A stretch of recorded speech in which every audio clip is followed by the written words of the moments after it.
արձագանքը ընդդիմադիր քաղաքական ուժերի համարժեք էր իրավիճակին, որ ստացել ես իշխանափոխություն, ուրեմն պետք է քննարկես դրա բոլոր հնարավոր եղանակները։ Խորհրդարանում լինել եւ խոսել իշխանափոխությունից ու չգնալ իմպիչմենտի պայքարի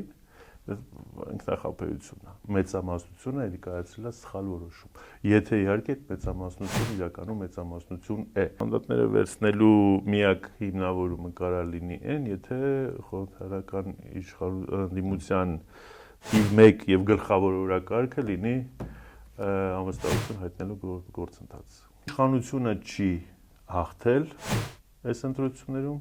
ընդդիմությունն էլ չի պարտվել այս ընտրություններում։ Հավարերի ճակատամարտն է։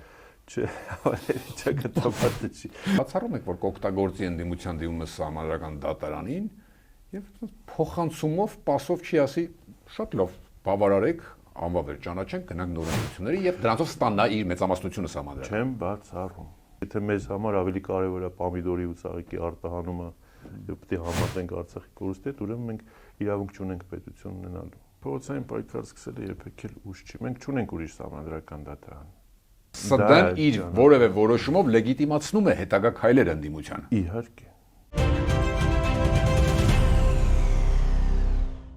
Ընտրությունների մասնակցած 7 ուժ դիմեց սահմանադրական դատարան։ Միաժամանակ կոչեր են հնչում ընդդիմությանը չվերցնել մանդատներն ու փողոցային պայքար ծավալել։ Բարև ձեզ, ես Արկադի Գրիգորյանն եմ, կիզակետում այսօր ինչ ճանապարհով կգնա ընդդիմությունը, որն է արդյունավետ եւ արդյոք փակուղում չեն։ Հայաստանի Հանրապետական Կուսակցության գործադիր մարմնի անդամ Արտակ Զաքարյան, բարի գալուս կիզակետ։ Շնորհակալ եմ հրավերի համար։ Մենք ենք շնորհակալ, պարոն Զաքարյան, եւ այսպես Փաշինյանն ուղիղ տեքստով ասաց, բա ինչու փողոցում չեն, փողոցներ ինչու լիքը չեն, եթե ընտրությունը կեղծվել է։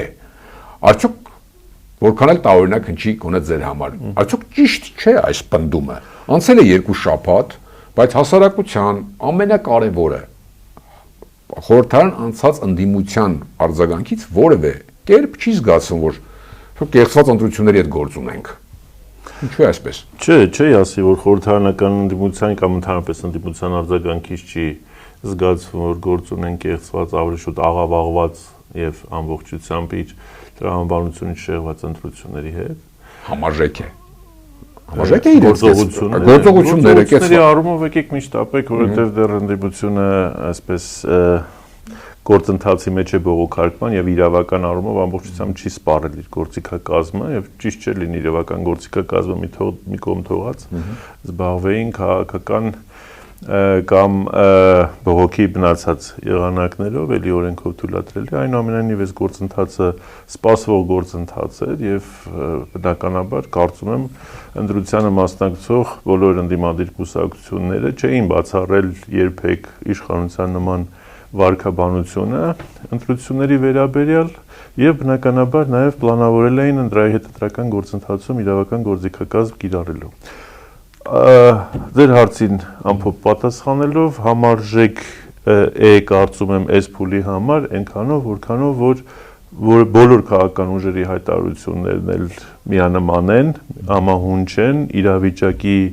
ամբողջությամբ նկարագրությունը արտացոլում են Մնացած հետագա գործողություններն արդեն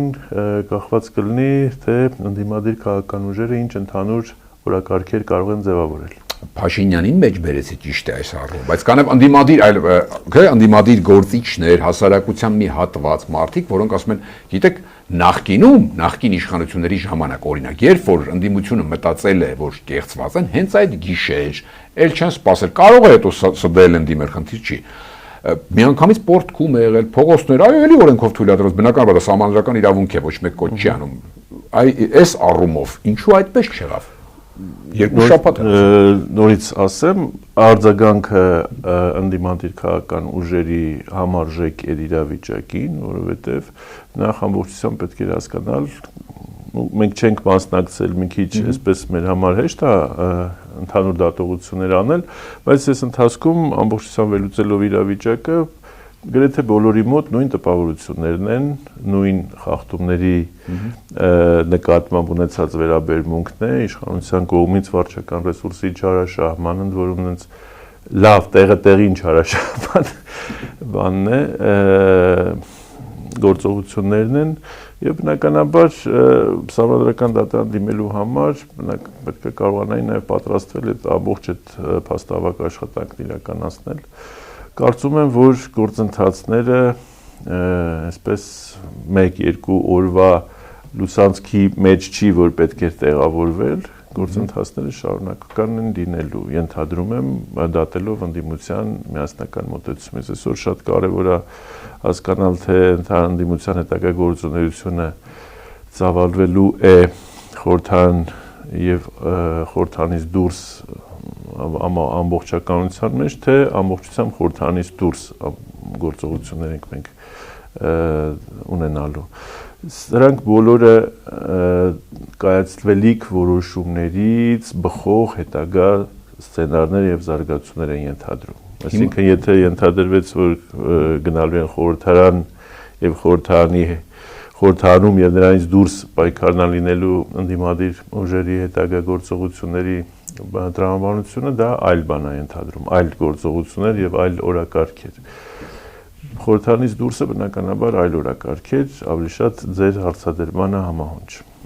Այդ պարագայում հենց վերցնել թե չվերցնելը ձեր, օրինակ ձեր գնահատմամբ ո՞րն է արդյունավետ։ Մեր համար բարդ է ասել, եթե մենք մասնակցած լինեինք եւ այդ խնդիրը մեր առաջ կանգնած լիներ, գուցե շատ ավելի հեշտ կլիներ, որովհետեւ մենք մեր կարողությունները գիտենք եւ մեր այսպես ասած պայքարի ձեռագիրը ունենք։ Մյուս քաղաքական ուժերի համար այս պահին հանկեղծ ասած ես կդժվարանամ ասել, նույնիսկ խորհուրդ տալ, թե որն է ճիշտը։ Եթեով չեն խոսում, ենթադրենք դուք եք մասնակցելու, այսինքն հավաքել եք համար 1 ընդդիմության ձայները, դուք եք ստացել բոլորի ու նման վիճակի, մինչ այդ խոստանալով, որ գնում ենք իշխանափոխության, ինչ կանեիք։ Ենթադրենք դել ճիշտ չի տվյալ իրավիճակում։ Չէ, ենթադրենք դել ճիշտ չի, փաստով պետք է լինի եւ այդ ենթադրենքը ունի թե օրակարգը ինչ օրակարգով ես գնացել նախընտրական եւ ինչ ես խոստացել ժողովրդին։ Խոստացել ես իշխանափոխություն։ Խոստացել ես իշխանափոխություն, ուրեմն պետք է քննարկես դրա բոլոր հնարավոր եղանակները։ Այդ թվում խորհրդանում, այդ թվում խորհրդանից դուրս։ Խորհրդարանը 5 տարվա ցույց տվեց, որ խորհրդարանով անհնար էր անգամ այդ դուսները, այսինքն արդյոք մանդատ վերցնելը չի նշանակի կրկնել այդ 5 տարվա ճանապարհը անցած։ Չէ, խորհրդարանը, գիտեք, խորհրդարանում լինել եւ խոսել իշխանափոխությունից ու չգնալ իմպիչմենտի պայքարի, ինքնախապեյությունն է։ Այսինքն, եթե դու քո խնդիրը իրականում իշխանափոխություն իրականացնելն է սահմանված բոլոր կարգերին համապատասխան, ուրեմն դու պետք է գործիքակազմը դնես դիմացած, սկսես դրանցով առաջնորդվել։ Եթե դու քեզ պետքա գան համոզեն կամ քեզ պետքա գան խնդրեն, ասեն, արի գնանք իմպիչմենտ անենք, դու էլ նենց ասես, լավ, գնացինք, հեսա գնացեք, արեք տենա ոնց եք անում, այդ չեղավ։ Եթե անդադ ասում ենք, որ ընտրություններով բարդ է իշխանափոխություն իրականացնել, որովհետև գործ ունենք մի իշխանության հետ, որը ոչ մի բանի առաջ կանգ չի առնելու, կանգ չի առել եւ կանգ չի առնելու եւ ամեն գնով պահելու է իշխանությունը, ունենալով նաեւ արևմտյան հատվածի տոտալ աջակցությունը քաղաքական։ Այս պարագայում բնականաբար այս արդյունքները այդքան էլ ասած զարմացնող չեն։ Զայրացնող են,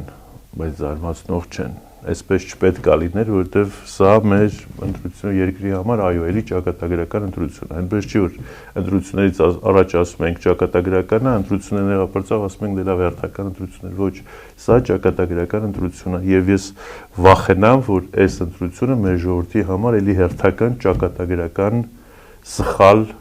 կողմնորոշումն է լինելու։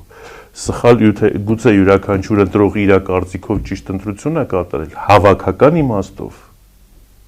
մեծամասնությունը էլի կայացրել է սխալ որոշում։ Եթե իհարկե այդ մեծամասնությունը իրականում մեծամասնություն է։ Ես կարծում եմ, որ այդ մեծամասնության հավաքական կարծիքի վրա կիրառվել է որոշակի ներգործություն վարչական ռեսուրսների եւ վարչական այսպես հիերարխիայի միջոցով։ Կիրառվել է ու կիրառվել է եւ ինչ եւ այն որ այդ կիրառման արդյունքում ընտրողն է տուժվելու, քաղաքացին է տուժվելու, պետությունն է տուժվելու։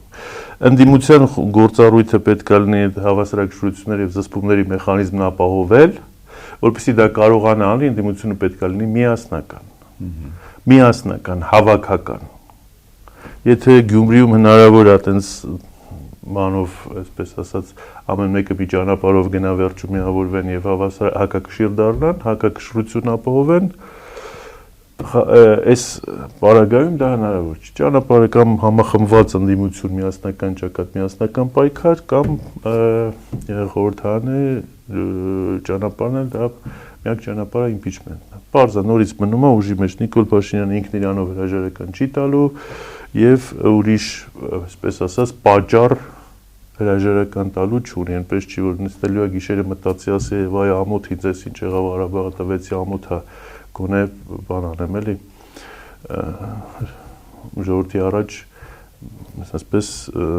պատճառները բազմաթիվ են հրաժարական տալու։ Միևնույնն է դա չի անելու։ Այսինքն ճիշտ հասկացա, որ խորհրդարան մտնելու միակ այսպես են արդարացումը մանդատ վերցնելու դա անպայման impeachment-ի գնալն է։ Եթե ոչ ուրիշ այսպես մոտիվացիա այս պայծրությամբ անձամ իմ կարծիքն եմ ասում չունեմ։ Այդ ճանապարհը այո մանդատները վերցնելու միակ հիմնավորումը կարա լինի այն, եթե խորհրդարական իշխանության թիվ 1 եւ գլխավոր օրակարգը լինի ամստահություն հայտնելու գործընթաց։ Իսկ որ իրենք ասում են կզուգորդենք, փողոցնել, խորհրդանել, դա հնարավոր բան է, թե կամ մեկը կամ մյուսը, դա իրատեսական է։ Դա հնարավոր է, եթե գոյությունի միասնական ճակատ, միասնական օրակարգ։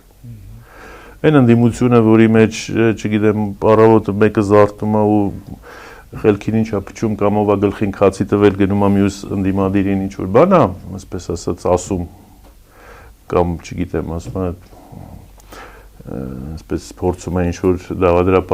դավադրապաշտական տեսություններից ինչ որ հիմար հեքիաթների առաջ մղմամբ ինչ որ բաներ անել, դա այդ ընդդիմությունը, այդ կարգի ընդդիմությունը հավաքականության մասին խոսել չի կարող, չի ստացվի այդ կարգի հավաքականություն։ Որտեւ ի վերջո եթե մենք նույնիսկ մենք էլ օրինակ հանրապետականն էլ տարբեր մեղադրանքներ այնց անհիմն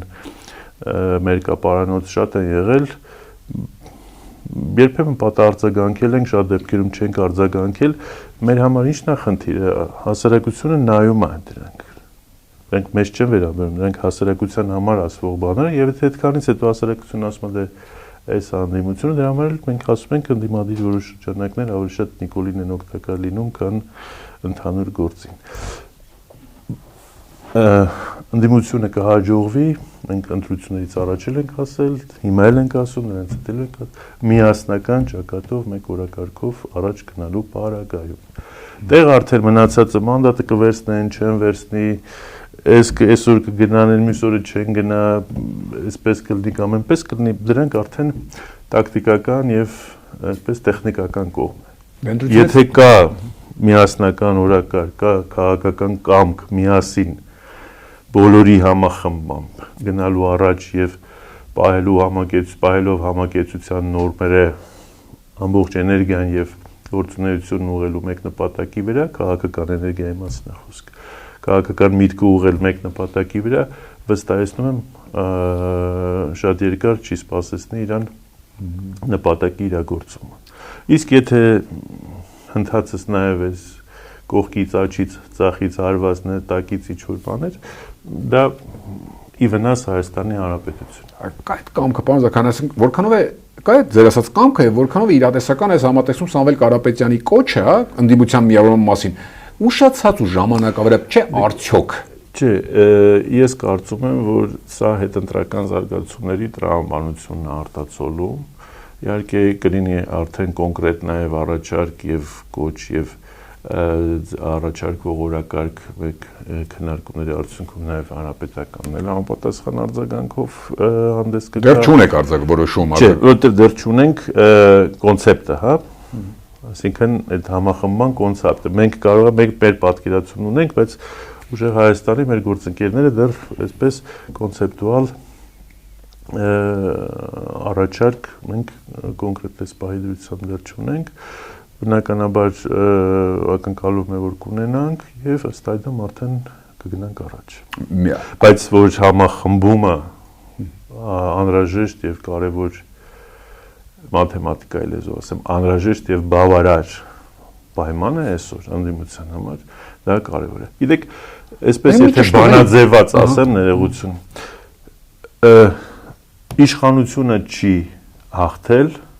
այս ընտրություններում, ընդդիմությունն էլ չի պարտվել այս ընտրություններում։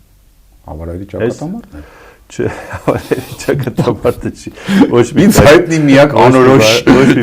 ոչ մի ճակատամարտ չի, սա Հայաստանի Հանրապետության գոյաբանության եւ Հայաստանի համար, հայ ժողովրդի համար ճակատագրական այսպես անցումային փուլ է։ Ընդդիմությունը չի պարտվել, իշխանությունը չի հաղթել։ Գիտեք, ընդդիմության մոտ ես տեսնում եմ պարտության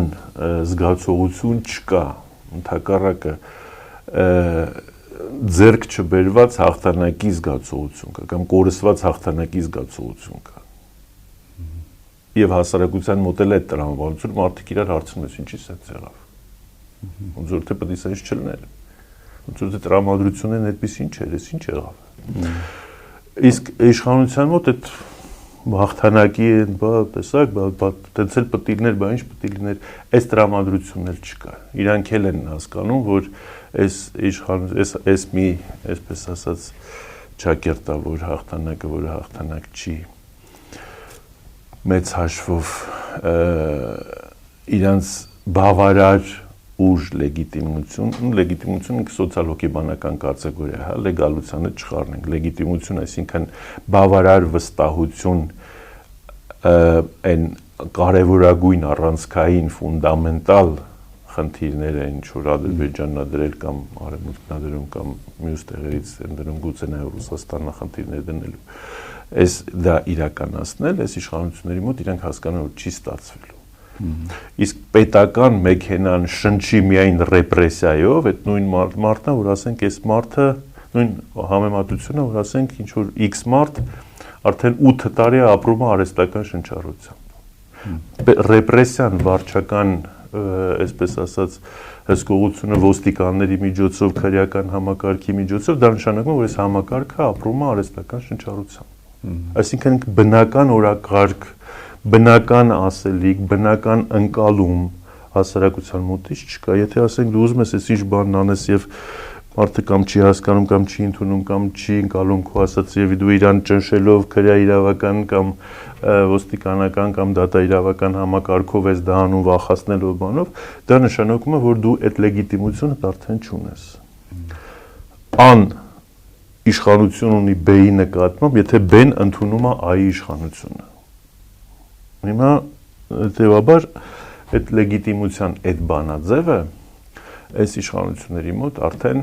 այս ընտրություններով չի որ դա երևաց, այս ընտրությունները դրա համար եմ ասում իշխանությունը չհաղթեց, ընդդիմությունը չպարտվեց։ Հիմա ինչ կլինի սրանից հետո կախված է արդեն զարգացումներից, որովհետև բոլորս էլ հասկանում ենք, որ սպասում են շատ բարդ որոշումներ, իշխանությունները պետք է կայացնեն շատ բարդ որոշումներ, ծանր որոշումներ, այդ արդյոք կհերիքի իրանց քաղաքական ուժը, քաղաքական էներգիան, քաղաքական պատրաստվածությունը եւ քաղաքական վստահությունը, որպեսզի դա նրանք կարողանան իրականացնել։ Ինչու՞ չի հերիքի նոր։ Ասում են, մի ճշգրտող հարց ու դրանալ կանդրադառնանք, այսինքն Սամվել Կարապետյանի բացի այն հարցազրույցի մեջ հնչեցած մտքից դուք որպես այդպիսին դեռ առաջարկ չեք ստացել, ճիշտ եմ հասկանում, ձևակերպված առաջարկ չեք ստացել։ Եվ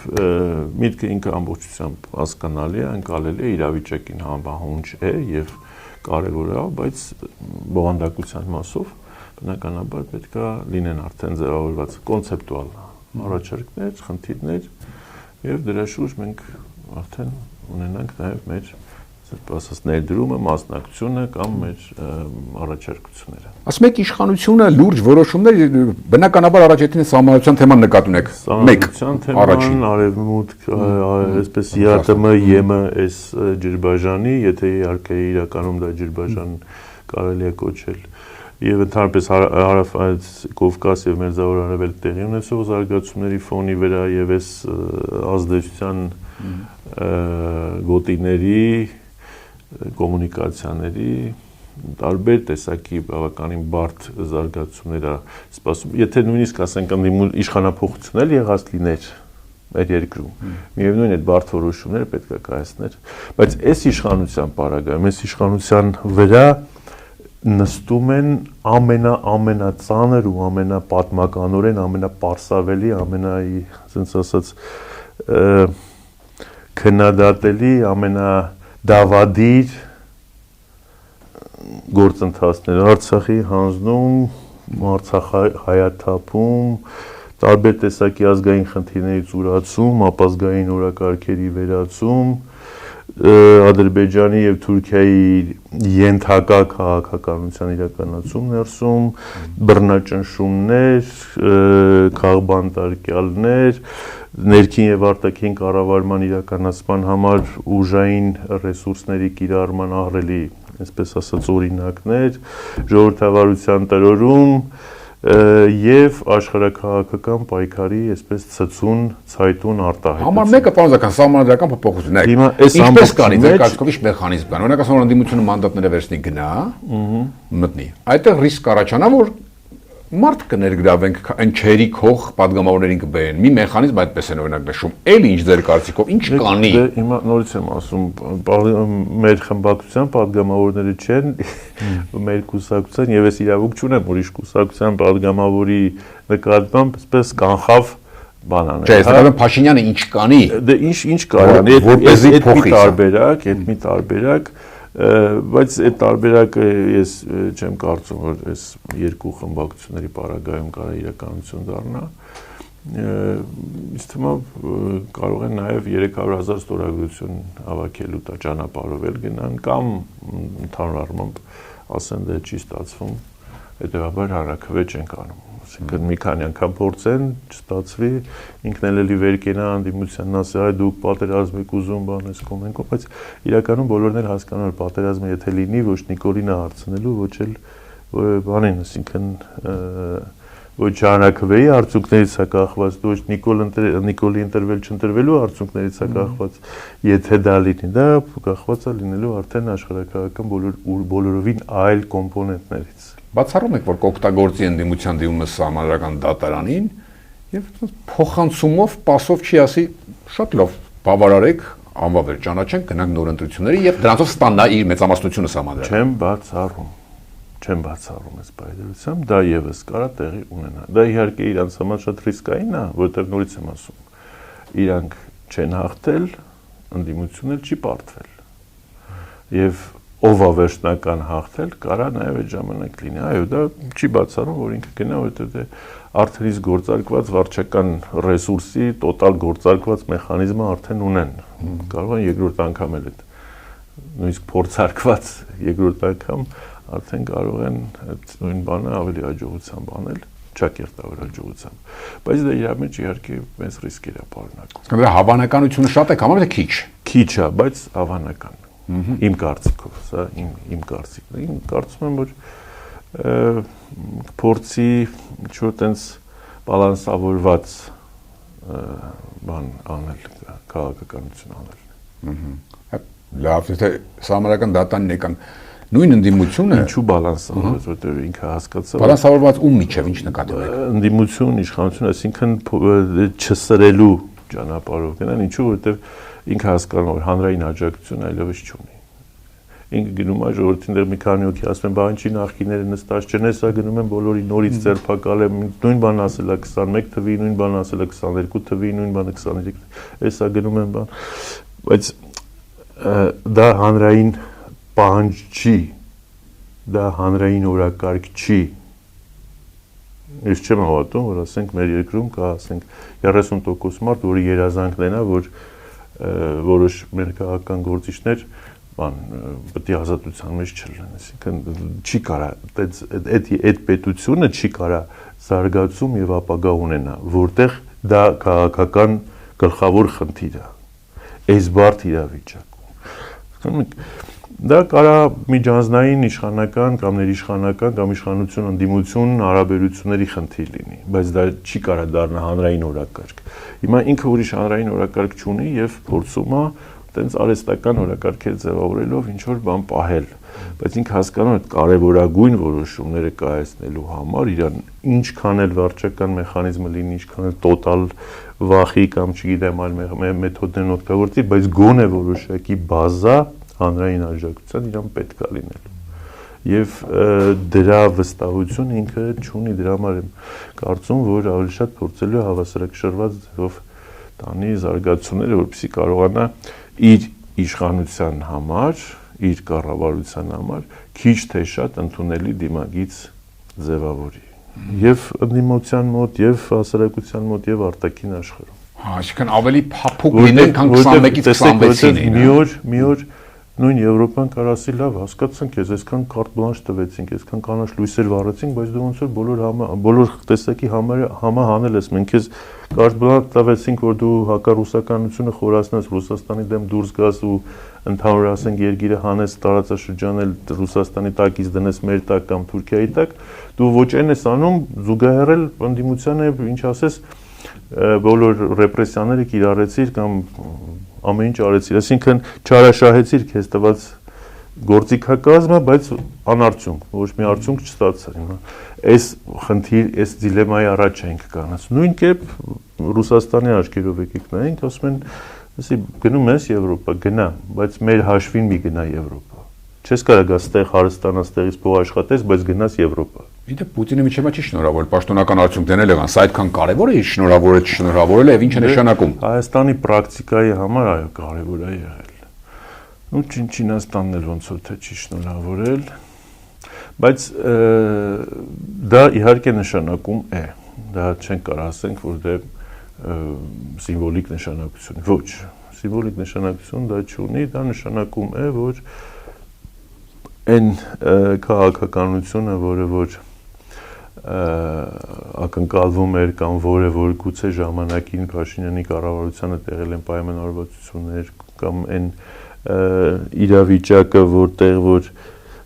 Ռուսաստանի համար դաշնակից կամ Հայաստանի համար դաշնակից հայ-ռուսական հարաբերությունների մեջ առաջացել են խորը խնդիրներ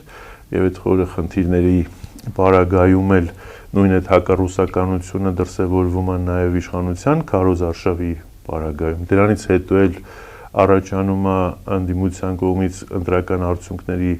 չընդունման հանգամանք։ Բնականաբար Ռուսաստանին համար բավարար հիմք է, որպեսզի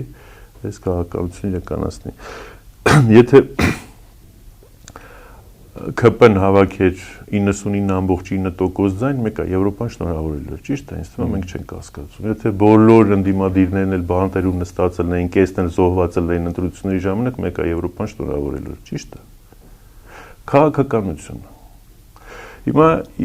եթե նույնիսկ փայլուն ընտրություն լիներ եւ Նիկոլը իրականում հավաքեր այնքան ինչքան որ ցույց են տվել, գուցե նաև Ռուսաստանը լի չշնորհավորեր։ Սա էլ է քաղաքականություն։ Այսինքն մենք պետք է հասկանանք երևույթների մեջ կապը։ Լավ, չի շնորհավորում, ինչ պետք է անի։ Այսինքն դա այդքան կենսական է Փաշինյանի համար կամ ԿՊ։ Դա նշանակում է ռուսական հարաբերությունները, հիմա պետք է մենք խոսենք, կարևոր է մեր երկրի համար թե չէ։ Շնորհավորանքը չի կարևոր, երևույթն է կարևոր։ Դա հարաբերությունների մակարդակի եւ վստահության մասին է խոսում։ Հիմա եթե դուք ինչ-որ մի բան եք ձեռք բերել, հաջողության հասել, ես ձեզ չեմ շնորհավորում, լավ իմանալով որ բոլորը շնորհավորում են, դա նշանակում է, որ ես չեմ կարևորում կամ չեմ վստահում ձեր այդ կարողությանը, ձեր այդ ձեռքբերմանը, այսինքն հետեւաբար նաև լեգիտիմությանը, հետեւաբար նաև մնացած բոլոր խնդիրներին։ Իհարկե դա կարանք դե ասենք հիմա ոչինչ լավ չեն շնորհավորել, բայց չէ, դա հետագա տարիների ընթացքում դա երևալու է։ Անկամ եթե շնորհավորի մոտակա փուլում։ Շնորհքից ելնելով թե բարդ ասել, դիվանագիտական ֆորմալությունները միշտ կպահվեն, կարծում եմ, գուցե նաև հրավիրեն Փաշինյանին, ընդունեն, չգիտեմ, գուցե նաև նվագախմբով ընդունեն, դա չի խնդիրը, արդեն խնդիրն այնա թե ինչ հարցեր է դրված օրակարգում։ Եվ արդյոք այդ հարցերը Հայաստանի Հանրապետության ժողովրդի շահերից են բխում։ Եթե որ արևմուտքը խնդիր է դնում Նիկոլի իշխանության առաջ, Ռուսաստանը իր կոշտ կամ ոչ այդքան կոշտ քաղաքականության փորձում հակազդել դրված խնդիրներին, արդյունքում ով է դժվում։ Հայ ժողովուրդը։ Դե կոնկրետ հիմա արտահանումը չկա։ Ինչի մենք Արցախի հարցում հայ ժողովուրդը չի դժվել։ Այսինքն մեր համար ավելի կարևոր է պամիդորի արտահանումն ու թե Արցախի կորուստը։ Մենք եթե մեզ համար ավելի կարևոր է պամիդորի ու ծաղիկի արտահանումը եւ պետք է համատենք Արցախի կորուստի հետ, ուրեմն մենք իրավունք չունենք պետություն ունենալու։ Մեզ պետք է բազար տան միտեղ ասեք գնացեք առևտուր արեք։ Էսա ձեր փիլիսոփայությունը։ Հետեւաբար այսքան սխալ քաղաքականություն, որ Փաշինյանը իրականացրել է կորուստներ արդյունքում դուժել է ժողովուրդը, չէ՞։ Իր իշխանությունը չի դուժել, իր չինովնիկները չեն դուժվել, իր պատգամավորները չեն դուժվել։ Դուժվել է սովորական աշխատող մարդը։ Ճիշտ է, այսօր բաները փորձել են փող խատուցել, ինչ-որ խափել, բան եւ այլ այդպես տարբեր շոուների բանի միջոցով ծխածածկույթ անել, բայց փաստացի դուժվել է ժողովուրդը։ Հիմա այդ շարունակ արա ունենա շատ ավելի բարդ շարունակություն, այսինքն հիմա արդեն դրանից դուժվի սոցիալ-տնտեսական համակարգը, ֆինանսական համակարգը, մեր արտադրական կարողությունները, ներդրումային համակարգը, արևմուտքը ինչ-որ բաներ բնականաբար փոխհատուցման ծրագրեր կմտածի, բայց յուրաքանչյուր ծրագրի մեջ արևմուտքը դնում է քարոզչություն։ Իրան պետք է որ մարդկանց ուղեղները փոխի, ոչ թե մարդկանց կյանքը փոխի։ Այնպես տեսանք Վրաստանում ինչ եղավ ժամանակին, Ուկրաինայում ինչ եղավ ժամանակին, Մոլդովայում ինչ է հիմա կատարվում, այսինքն կյանքի որակի փոփոխություն որպես այդպեսին տեղի չի ունենում։ Տեղի ունենում մտածելակերպի եւ վարքի փոփոխություն։ Մենք հերո եմ մեզ ինստեր։ Պարոն Ռոզական, վերջին հարցը այդ պարագայում նորից վերադառնանք սկզբին։ Հիմա համանդրական դատան են դիմել, բայց նույն ընդդիմությունը համանդրական դատանի ու նաեւ կենտրոնական ընտրական հանձնաժողովի անաչառությանը մեղմ ասած վստահելիությամբ չի վերաբերում։ Այդ պարագայում դիմելու իմաստը եւ եթե կանխավ երևի թե գիտեն որոշումը եւ եթե որոշումը լինի ոչ այնպիսին ինչպես ընդդիմությունն է պատկերացնում դրանից հետո փողոցային պայքար եւ այլն սկսելը ուշ չէ այլևս չէ փողոցային պայքար սկսելը երբեք էլ ուշ չի մենք չունենք ուրիշ համանդրական դատարան այո այնպես չի որ այսպես կարծում եմ որ այնպես խորը վստահությամբ գնացել են դիմել համանդրական դատարան որտեղ Հայաստանում չկա երևի մի ինստիտուտ, որը ոչ ինքնուրույն քաղաքական ղեկավարությունից դուրս ինքնուրույն ինչ-որ գործողություններ է անում։ Նույնիսկ երևի ֆուտբոլի ֆեդերացիան ու թենիսի ֆեդերացիան են արդեն ենթարկվում քաղաքական նպատակահարմարություններին։ Այսինքն ամբողջ աշխարհի բանը Հետևաբար այս իրավիճակում բնականաբար այնպես մեծ ակնկալիքներ չկան, բայց ձեր ասած այդ խաղարկային տարբերակները, ձեր բերած օրինակը, որ կարող է ինչ-որ այսպեսի ինչ-որ մի բան մտածեն, որ իբրև գնանք նոր ընտրության, իբրև ավելի շատ բան, փոքր հավանականություններ, այսինքն դեռ հələ պարզ չի միջևեր, թե